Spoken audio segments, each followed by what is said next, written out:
Jalen and Jacoby is presented by Samuel Adams. He is Jalen Rose. I am David Jacoby. We are Jalen and Jacoby. What What up, exactly dog? is it that we do? We give the people what they want. There is so much to discuss today. We have an update on the status of Odell Beckham Jr. It is not good news. There's also really bad news for the Cowboys. But we start with the NFL action ended last night. Now, this is ESPN that you were watching, but when it's Jalen and Jacoby, sometimes it turns into the Cardinals News Network. That's right, we picked the Cardinals weeks ago and decided this was going to be our team. And it paid off last night in a crazy back and forth overtime win for those Cardinals with Kyler Murray out Russell Wilson. Jalen, what did you see from the young quarterback for the Cardinals? I saw the Cardinals actually coronate a franchise quarterback in Kyler Murray. And his leadership and the command that he has on his teammates and the respect that he's garnering, not only throwing the football, but running the football. When you add an all-pro receiver like DeAndre Hopkins to go in the Cliff Kingsbury system, and you have veterans like Larry Fitzgerald, this young man has grown into himself.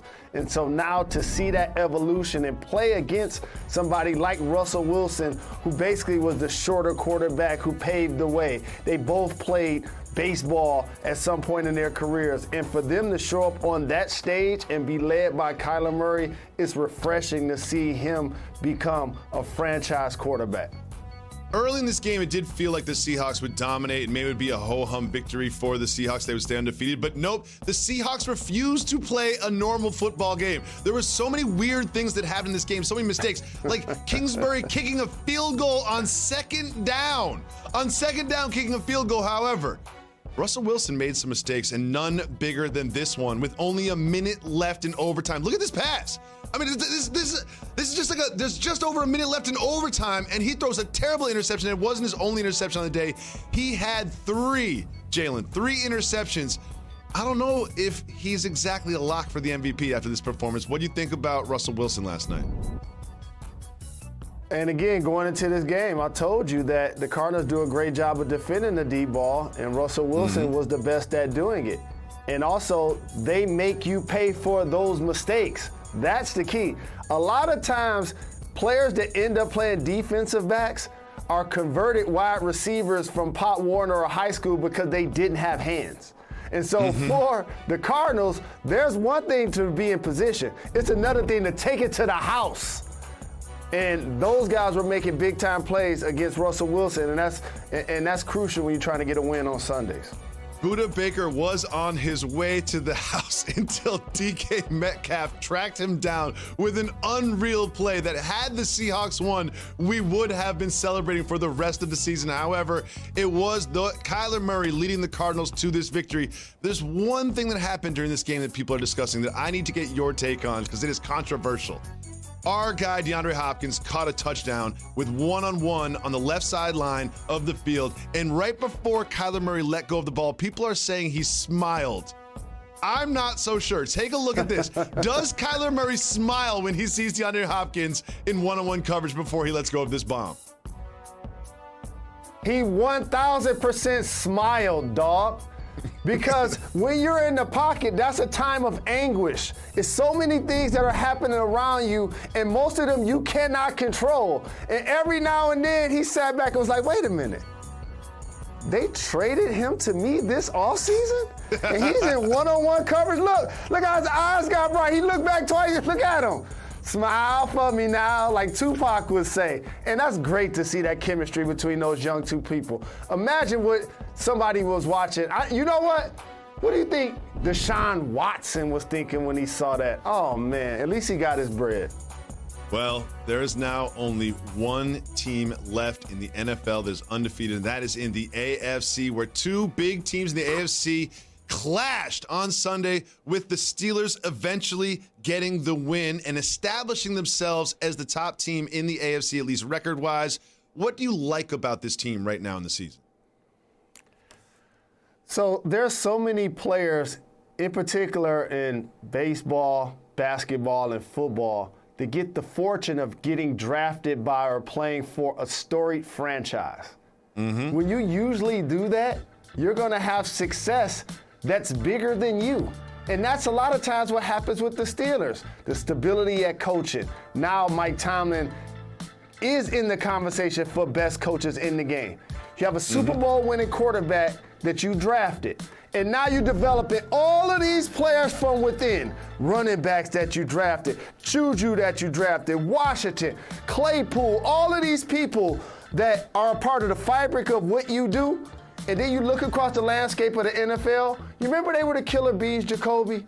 Ben is still there and they're undefeated. Now, Brown and Bell have had to reinvent themselves at multiple spots, from being the best receiver and one of the best running backs to now contributing to contending teams. That's how fast the league comes at you. Pittsburgh kept it steady. They're 6-0, the only undefeated team in the NFL. You mentioned Claypool, you mentioned Juju Smith-Schuster. I believe you meant Johnson when you said Washington. However, they don't just draft on the offensive side of the ball. T.J. Watt and Bud Dupree are the best defensive duo in the league on the line, in my opinion. But it was Watt yesterday who just seemed to be in the backfield, blowing everything up every other snap. Look at him right there, swiping after the ball, causing problems for Tannehill. He was a huge part of this victory, and the Steelers really, truly do look like a very well-rounded team that is ready to challenge the Ravens and the Chiefs for the top spot in the AFC at the end of the year. However, staying in the division and turning our attention to the Cleveland Browns, we have some breaking news that Odell Beckham Jr. has a torn ACL and will be out for the season. It was this play, kind of a freak accident, that put him out for the season, also put him out for the game. Coincidentally, after he was out for the game, Baker Mayfield went on a tear. He was 22 for 23 with the only incompletion being a spiked ball, and then he threw this ball to Peoples-Jones in the end zone to win the game over the Bengals. But Jalen, we start with Odell Beckham Jr. How does this injury impact him and the Cleveland Browns moving forward? When Odell's in the huddle with Baker Mayfield, because he's considered one of the best at what he does, and Odell looks at him, it's more of a want. But without Odell, it's a need from everyone else. And that's when you see a guy like Peoples-Jones making his first catch of the season as a game-winning TD. Because now as a quarterback, Jacoby, he gets to assess the football play and decide who I'm going to spray the ball to and not necessarily have to cater to my number one receiver. Now, this shouldn't be the case for a guy that plays that position, but mentally this does happen for some of those quarterbacks. And Baker clearly fell into that category yesterday.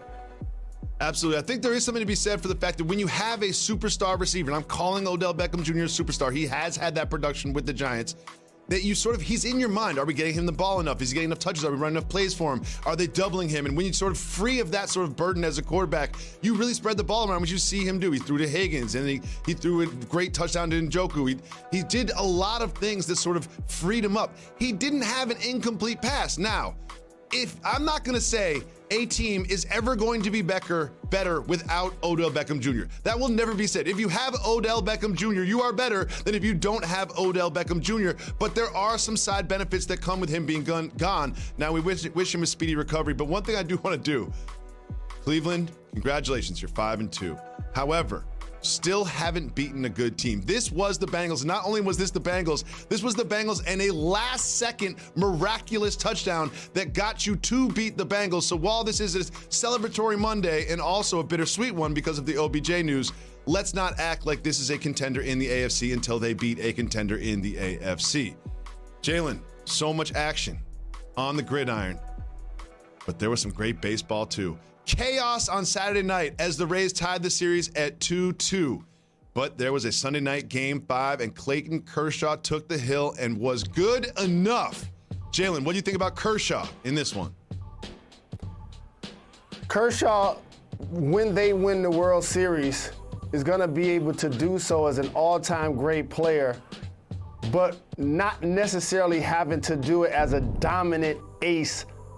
Normally when great teams win the World Series. I think back to Randy Johnson and Kurt Schilling when they were in Arizona, where those guys were having to go late in the games and things of that nature. They're just asking Kurt, like in both games, to give me 5 innings. And the first time it was better than the second time. He gave up a couple of runs. The Dodgers are going to always find a way to get a home run and timely hitting. The Rays leave runs on runners in scoring position way too often. So you got to give the Dodgers a lot of credit, give Kershaw a lot of credit. But the 4th inning was crucial. The 4th inning, him finding ways to pitch himself out of trouble when he needed to, and then obviously the runner trying to steal home. That also worked out in the Dodgers' favor. They were able to communicate and pick him off. I love that. Margot attempted to steal home, and it was a little less than successful. You can see it right here. I mean, Kershaw sniffs it out. He sees it in his peripheral, throws him, catches it at home. Now, it said that this was completely on his own. And I'm putting myself in Cash's position as the manager of the Rays, just thinking, we're sitting there at the top step of the dugout and watching your team. You've got a guy on third, and then all of a sudden he bolts towards home with no sign, no indication that he would do so. It's absolutely baffling. Like, what do you think Margot was thinking when he decided on his own to try to steal home in Game 5 in a close game in the World Series? So you're going against the Dodgers, a storied franchise. You're the underdog. They're going to hit home runs. You have to play small ball. You're on third base. This is my Jackie Robinson moment. This is my time to do something great. You know he was watching Last Dance. You know he saw MJ crossover and make the game winner. He's standing on third. He like, this is my Jackie Robinson moment. He looks over to the dugout, and the ump isn't telling him to steal. And he's like, you know what? I can make it home. And all of a sudden, when Kershaw, the lefty, turns his back, you cannot see the runner. You can't see the runner. The first baseman did a great job of alerting him. And then all of a sudden, you dead to rights at home. And now you got to do that walk of shame back to the dugout. It was this thing right here. It was this move after he was out. It's this move right here. It's that one that you just saw. That's the one where you can tell he was like, I just messed up. It looked like my 7-year-old son or something when I catch his hand in the cookie jar. He's just like, oh God, I'm in trouble. He should have walked to the Dodgers dugout. He should have sat down in the Dodgers dugout and just been like, you know what? I'm good. We don't have to discuss this. You mentioned the Dodgers hitting home runs. They are the only team in World Series history to have 9 different players hit home runs, and we've only gone through 5 games in this World Series. Their power plus the pitching yesterday propelled them to be 1 win away from the World Series championship. Jalen, the Cowboys continue to be terrible in new and crazy ways, and also the Detroit Lions won a football game. We'll talk about that and much more right after this. You're watching Jalen. Coming to you live from Pier 17 in the South Street Seaport District of Manhattan, and brought to you by Chase. Welcome back to Jalen and Jacoby. Jalen, after the Cowboys lost coming into this Sunday, I felt that they would find some solace in the fact that they were playing the Washington football team. Well, guess what? They looked terrible against the Washington football team, too. Now, they were down before this happened, but this is a key point in the game. Andy Dalton gets hit hard, helmet to helmet by Bostic, and it comes out of the game with a concussion. Jalen, what do you think of the hit and the reaction of his Cowboy teammates? I'm not in an uproar like so many people that wanted to see the Dallas Cowboys create a 50 hold me back moment. But what I will say based on the reaction is that this team ain't making the playoffs. Because you can look at their division and yes, a team probably is gonna make the playoffs and be under 500. But that concussed quarterback is going to be out a couple of weeks. Ezekiel Elliott still is yet to get going. The defense is still allowing all-time highs as it relates to yards and touchdowns. And I look at one person, Jerry Jones, because you have to make the decision at the top who you want to take care of. It's a salary cap driven sport. You took care of so many people on the defense. You took care of Zeke, but you forgot the most important position in football is the quarterback. And as a matter of fact, Jacoby, this roster ain't gonna change much. I know you want to get the offensive line healthy, but look, these are their anchor players. And I like Amari Cooper as a performer.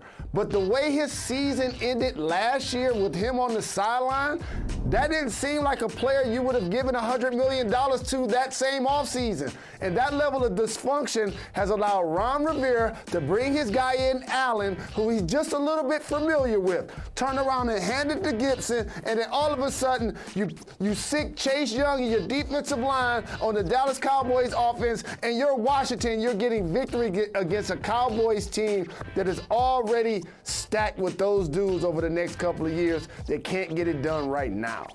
I'm glad you brought up Gibson because this Dallas Cowboys defense is so bad. They didn't just give up 128 yards to Gibson.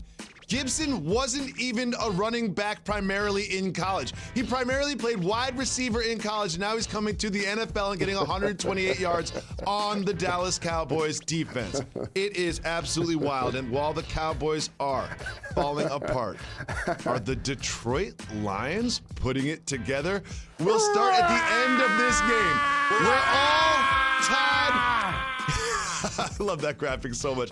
All Todd Gurley had to do was not score a touchdown. And he tried not to, but he fell into the end zone, thus giving the ball back to Matt Stafford and the Lions with just over a minute left to go.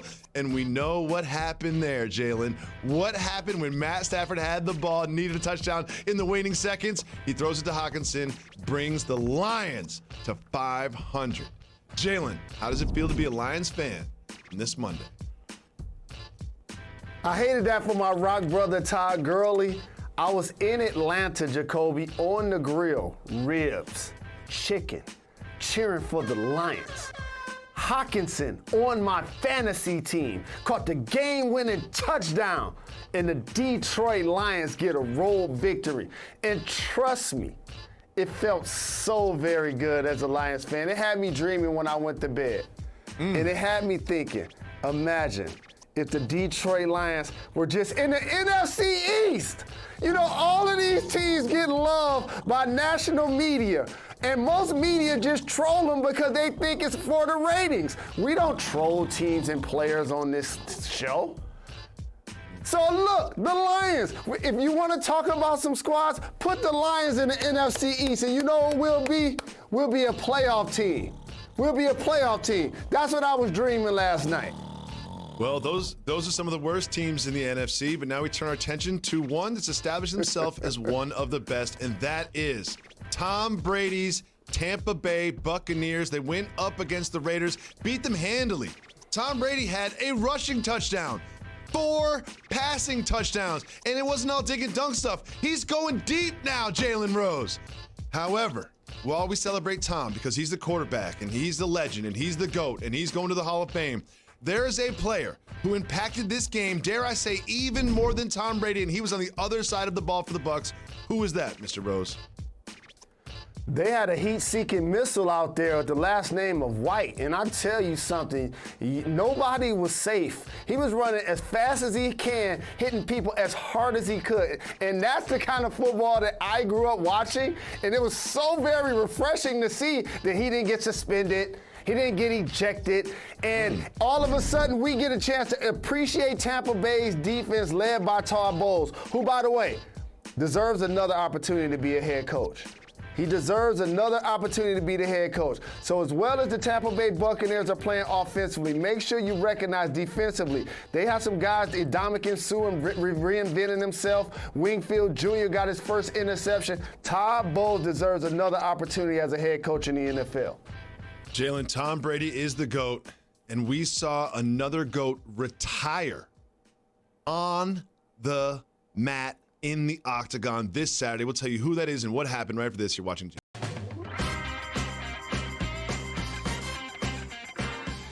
The Big Ten is back in a big way. Big game this Saturday at 7:30 on ABC. It is Ohio State and Penn State. Welcome back to Jalen and Jacoby. Jalen, we mentioned the Big Ten is back, and there was a big game in the Big Ten on Saturday night where the Michigan Wolverines headed into Minnesota. And usually the Wolverines, they make it stressful when they win, especially in big games, but not this one. They kind of ran away with this one, had 35 points at halftime. Jalen, how encouraged are you by your Wolverines performance?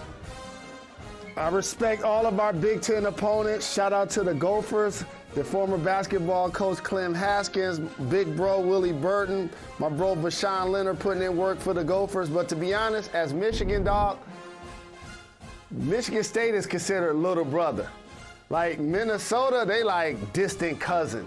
Like we created a jug to play against them, to make them feel like that they can compete against Big Brother. It's like putting our hand in the air and making them jump to hit it.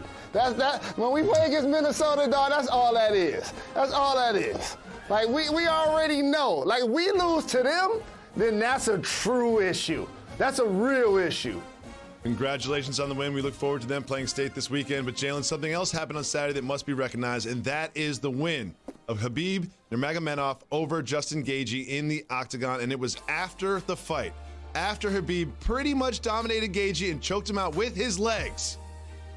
An emotional Khabib announced his retirement at 29-0.